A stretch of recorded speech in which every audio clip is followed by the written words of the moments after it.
Dans votre 20h, on parle également de cette rencontre de concertation présidée par le ministre d'État en charge de la Santé, Denise Mekane, le dysfonctionnement des services dans les hôpitaux au Gabon et la dette de la Caisse nationale d'assurance maladie et de garantie sociale, entre autres points débattus au cours de ces échanges auxquels prenaient part les responsables des administrations concernées. Cabrel Guilain-Lemami, Thierry Aldo Mondaka. L'offre des soins dans les hôpitaux, toujours décriée par les usagers et les partenaires sociaux du département santé. Et c'est pourquoi les autorités en charge de ce secteur veulent y mettre de l'ordre. C'est d'ailleurs le but de cette rencontre de concertation présidée par le ministre d'État en charge de la santé, à laquelle prennent part les directeurs généraux des centres hospitaliers universitaires de Libreville et Ovendo, ainsi que ceux des centres hospitaliers régionaux de l'intérieur du pays. Nous constatons dans nos structures sanitaires que le travail ne se fait plus correctement, que le patient est racketté dans les bureaux.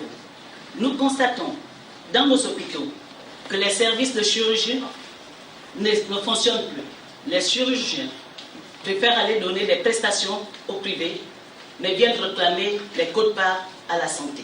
Les prestations de la Caisse nationale d'assurance maladie et de garantie sociale, suspendues depuis 2 semaines, principal point de cette rencontre de concertation, étaient longuement abordées.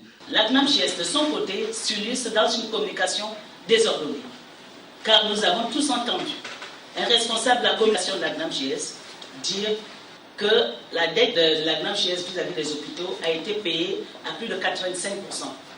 Or, nous savons que cela n'est pas exact. Le ministre d'État à la Santé a invité toutes les parties à un échange franc et constructif en vue de trouver des pistes de solutions devant contribuer à l'apurement de la dette 2018 et le paiement de celle de 2019. Nous arrêterons le montant de la dette pour que la CNAMJS puisse trouver des mécanismes ensemble pour que nous puissions payer les factures du premier trimestre 2019. Cette rencontre, dont les résultats sont attendus par le Premier ministre chef du gouvernement, permettra aussi la mise en place d'un dialogue de gestion et l'évaluation des responsables des structures sanitaires publiques.